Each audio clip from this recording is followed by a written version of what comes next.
Okay, third module is forced convection. I covered every topic in first and second module except the graphical method. In the third module, we can see forced convection. Here we can see energy transfer between stationary solid surface and moving fluid over the stationary surface. This is the concept. In conduction, we can see energy transfer across stationary solid, whereas in convection, we can see energy transfer between stationary solid surface and moving fluid over the stationary solid surface. Solid surface may be plate, cylinder, sphere, anything. So, energy transfer by both bulk fluid motion or advection and random fluid motion or conduction or diffusion will result convection. Bulk fluid motion and random fluid motion results convection heat transfer over any surface. So in forced convection topic, we can understand the importance cause of this forced convection, and we can solve post convection problems to fix skin friction coefficient and other parameters whichever is necessary in forced convection. Okay, so we can speed up the process or we can slow down the process based on our requirement, and this will help to improve thrust and reduce drag force in terms of friction effects.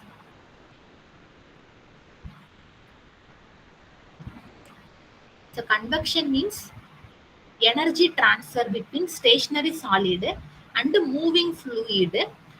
So this includes bulk fluid motion and random fluid motion. So we can learn the physical mechanism behind this convection, and we can derive some quantities to make the forced convection more effective. So forced convection means concepts of boundary layer. Let me consider flat plate of length L. Here we can see free stream velocity U infinity. Infinity corresponds to free stream condition. Free stream means velocity of the fluid far ahead of the object. Irrespective of shape, we can use free stream term. So U infinity means free stream velocity. This is velocity far ahead of the object or far ahead of the flat plate. That is stationary. Okay, if you keep if you keep stationary object in the atmosphere, we can see airflow over this plate surface. So fluid particles may touch the stationary solid surface. Because of this direct contact, the fluid particle velocity is reduced significantly relative to fluid velocity upstream of the plate or free stream velocity. Initially, there is no plate, so fluid particles are moving without any hindrance. Now we are keeping flat plate or any object in the atmosphere, so fluid particle may have direct contact with the solid surface. Because of this direct contact, fluid particle may lose its velocity. At some time, fluid particle velocity at the solid surface is zero or at the wall is zero. These particles try to reduce the velocity of the adjoining fluid layer. In this way, this process continues till Y reaches del.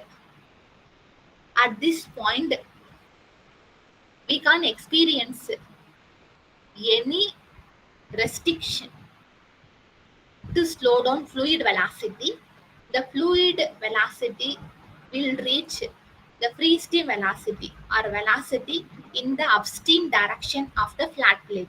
Upstream direction means in the direction opposite to the fluid flow. Here fluid flow moving from left to right. Upstream means velocity on the left side of this plate or flat plate.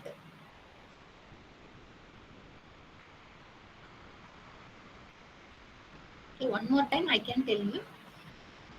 Initially, we can't see any object in the atmosphere, so fluid particles are moving without any restriction.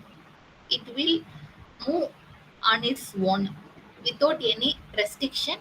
Now we are keeping object. I took flat plate. In my explanation, you can use any object. When I kept flat plate in the atmosphere, some fluid particles may have a direct contact with stationary solid surface. Because of this direct contact, fluid particle may lose its velocity. Reduction in velocity is also known as retardation. Retardation. So this reduced velocity fluid particle may stop fluid in its adjacent layers also. This process will continue till Y reaches del. At del, at del vertical distance from the stationary plate, we can't see any restriction to the fluid particle. So fluid particle velocity again reaches free stream velocity u infinity. Free stream velocity means velocity far ahead of the object or velocity of the fluid without any restriction in the form of object in its flow.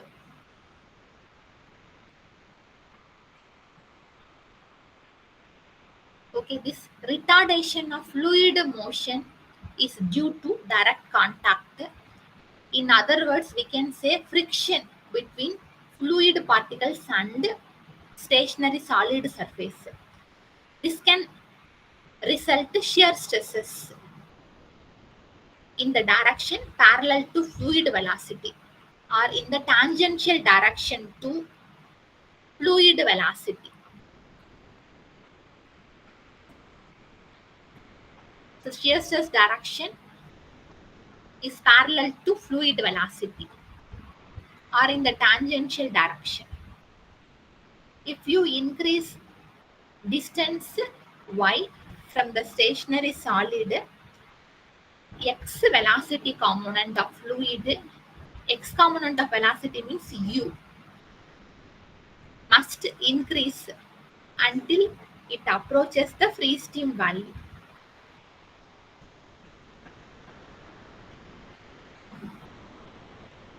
So if you increase distance y, so velocity is increasing in x direction. Okay, if you check from leading edge of the plate to end of the plate or a trailing edge of the plate, we can see growth in the boundary layer. Okay, we can see increase of y in x direction.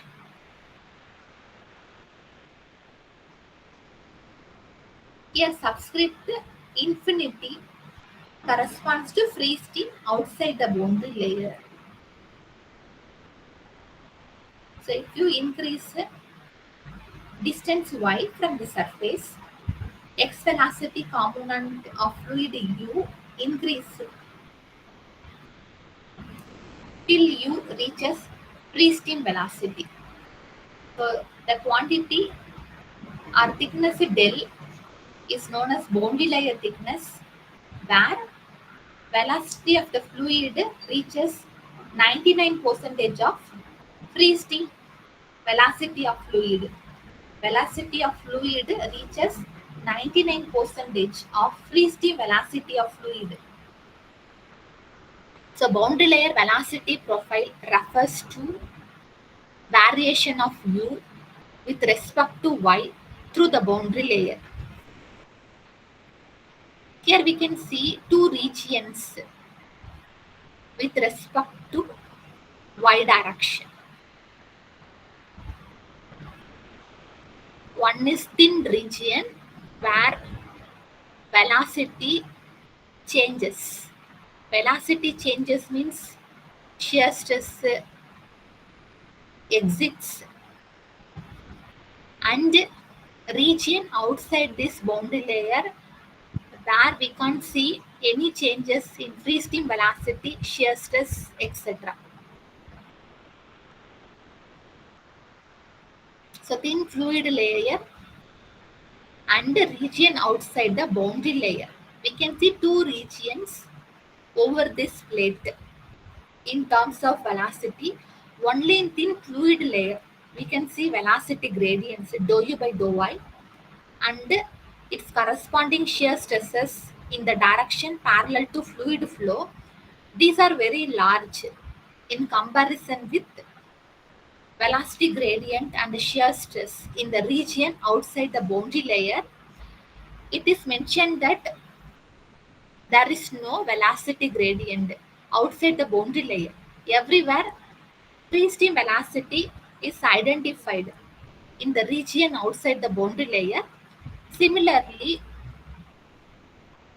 we can see negligible shear stress. We know Newtonian law. Tau is equal to mu dou u by dou y. Because of velocity gradient, we can see the formation of shear stress according to Newtonian law. We studied in fluid mechanics. Here, there is no velocity gradient and no shear stress in the region outside the boundary layer. With the increasing distance from the leading edge, the effects of viscosity penetrate farther into the free stream and the boundary layer grows. Okay, where viscosity penetrate means the retardation of velocity can be exchanged between adjacent fluid layers over the plate. So this develops boundary layer in x direction. It pertains to the fluid velocity. So the foregoing boundary layer can be known as velocity boundary layer. We can see boundary layer growth because of velocity gradient. So this is known as velocity boundary layer. It develops whenever there is fluid flow over a surface, and it is of fundamental importance to problems involving convection transport. A convection means solid, stationary solid and the moving fluid.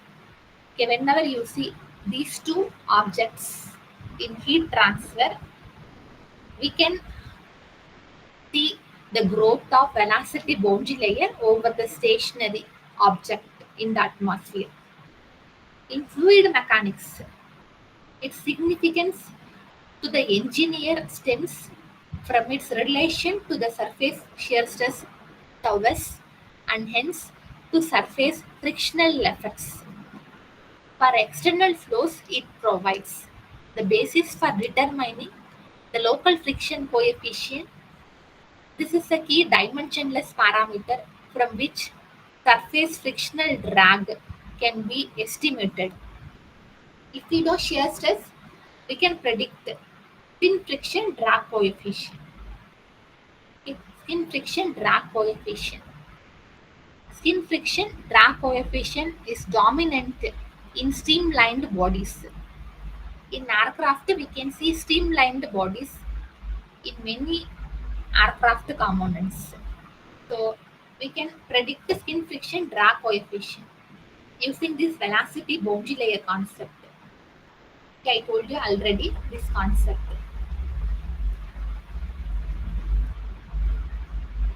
Okay, one more time, I like to tell velocity boundary layer. The name implies boundary layer growth due to velocity gradient. Here we consider stationary plate in the atmosphere because of the interaction between fluid and the stationary object. We can see the formation of boundary layer that can be seen by considering velocity gradient. I explained how this velocity gradient existing over the stationary solid. When fluid particle interact with solid surface, it will lose its velocity. Simply we can say retardation of velocity, reduction of velocity can be experienced in the fluid particle which is having direct contact with the stationary solid surface. We can say zero fluid velocity also at the wall of the stationary object or at the surface of stationary object. So this retardation of velocity can be passed to its neighboring fluids. In this way, this process continues. So all fluid particles over the solid surface will slowly lose its velocity. So we can see velocity changes in y direction, or we can say the existence of velocity gradient with respect to direction y. Till y reaches del, we can see the changes in fluid velocity in every fluid layer over the solid surface. At y reaches del, we can regain the free stream velocity or velocity far ahead of the object where we can't see any disturbance in the form of stationary object. Okay, so the region where velocity varies from 0 to free stream velocity over the solid surface is known as boundary layer. Here we consider mainly velocity changes. So this concept is also known as velocity boundary layer or hydrodynamic boundary layer. We can use hydrodynamic also to represent the same velocity boundary layer.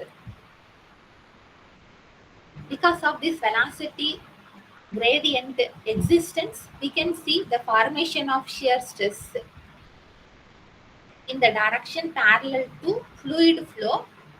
Everything will result skin friction drag coefficient. In our aircraft we can see streamlined bodies in most of the aircraft parts. By knowing skin friction drag coefficient, we can get some idea about the optimal velocity, optimal free stream velocity, length of the flat plate. We can adjust everything to control the drag force. This is the idea to learn velocity boundary layer or hydrodynamic boundary layer.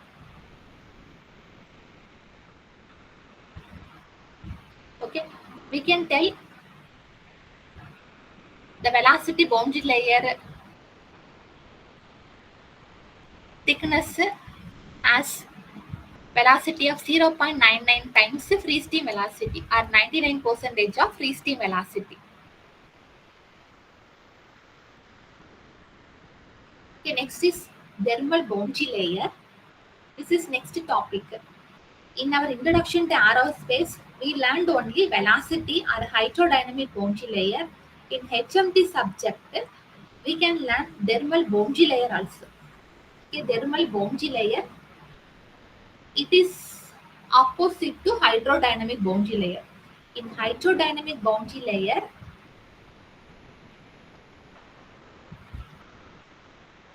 a boundary layer thickness is zero at the wall and it increases in y direction. In thermal boundary layer thickness is maximum at the wall, okay, from which it is decreasing.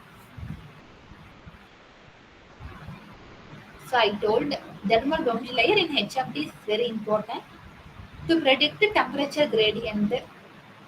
Here also we can use free stream temperature and the thermal boundary layer thickness. Ts means surface temperature. The thermal boundary layer can be developed whenever fluid free stream temperature and solid surface temperature differ from each other. Okay. Here fluid free stream temperature T infinity is not same as surface temperature Ts. Because of this temperature variation, we can see the development of thermal boundary layer over this stationary solid. So figure shows thermal boundary layer development on isothermal flat plate. The isothermal means temperature is constant. The flat plate temperature is Ts. We ignored temperature variation with respect to time on its flat plate. Always the surface temperature of the flat plate is Ts. At the leading edge, the temperature profile is uniform. T of y is equal to T infinity. At any layer away from this flat plate, at its leading edge point is uniform. T of y is T infinity. Okay, whenever fluid particles come into contact with a stationary surface or plate, the fluid particle experiences thermal equilibrium at the plate. Thermal equilibrium means fluid temperature and plate temperature both are same. In turn, these fluid particles exchange energy with those in the adjoining fluid layer. The fluid particle temperature reaches plate surface temperature when fluid particle has direct contact with the plate. So this energy exchange will pass to its adjacent fluid layers. So this energy exchange results or temperature gradients results the development of thermal boundary layer. So here we can see thermal gradient or temperature gradient. Temperature gradient means dou T by dou Y. Its thickness del T can be found using these temperatures Ts minus T, Ts minus T infinity is equal to 0.99. Ts minus T divided by Ts minus T infinity is equal to 0.99. Ts means surface temperature, T means the temperature at any fluid layer over the solid. T infinity means free stream temperature. Okay, this ratio should be 0.99. With increasing distance from the leading edge, with increasing x distance from leading edge, the effects of heat transfer penetrate farther into free stream and thermal boundary layer grows. Yeah, if you see from leading edge point to trailing edge point, we can see the growth of boundary layer. The relation between conditions in this boundary layer and the convection heat transfer coefficient may readily be demonstrated at any distance x from the leading edge.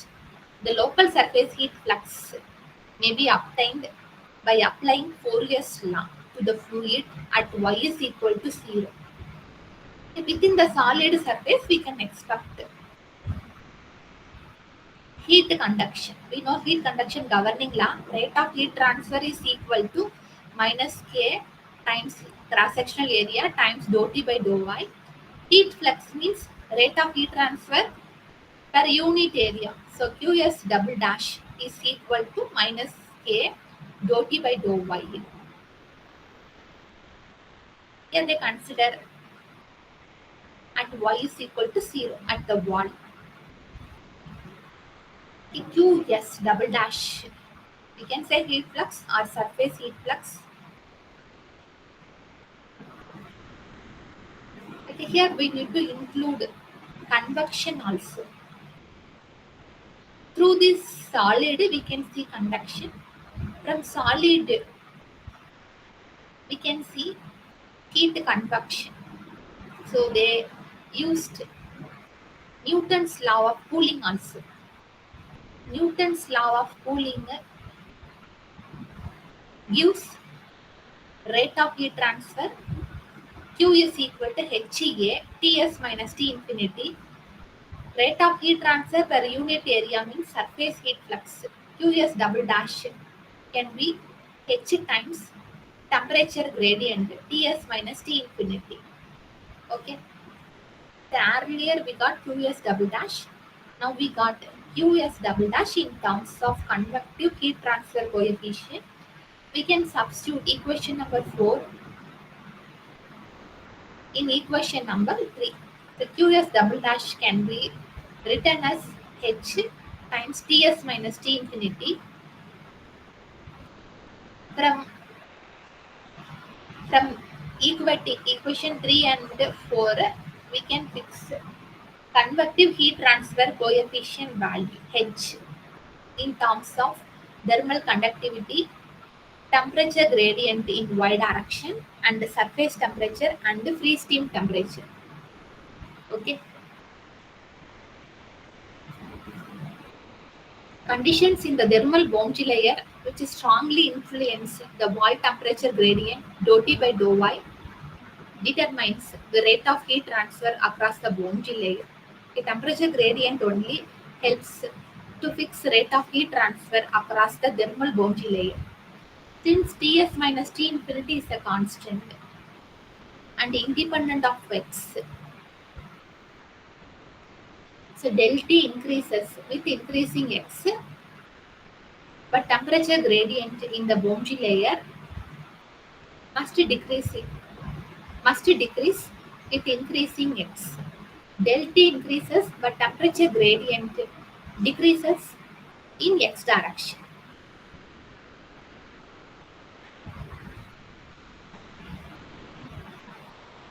So the magnitude of dou T by dou Y at the wall or at y is equal to 0 decreases with increasing x, and it follows that heat flux Qs double dash and convective heat transfer coefficient H decreases in x direction. If temperature gradient decreases, H will be coming down and Qs double dash also will be low. Okay, that's it. A thermal boundary layer means boundary layer due to temperature difference between free steam temperature and the surface temperature. Here, when fluid particle has a direct contact with a stationary solid, fluid temperature or free steam temperature will reach solid surface temperature. This exchange will be continue to its adjoining fluid layer. So we can see everywhere temperature exchange in every fluid layer over the solid surface. This exchange results thermal boundary layer growth or development till Y is equal to del T, we can see the changes in temperature or temperature gradient existence when thickness reaches del T, we can see uniform temperature. Okay, with increasing X, thermal boundary layer grows. In other words, we can tell temperature gradient decreases. This will reduce convective heat transfer value and surface heat flux. Surface heat flux or surface convective heat flux. Okay, I covered this topic also.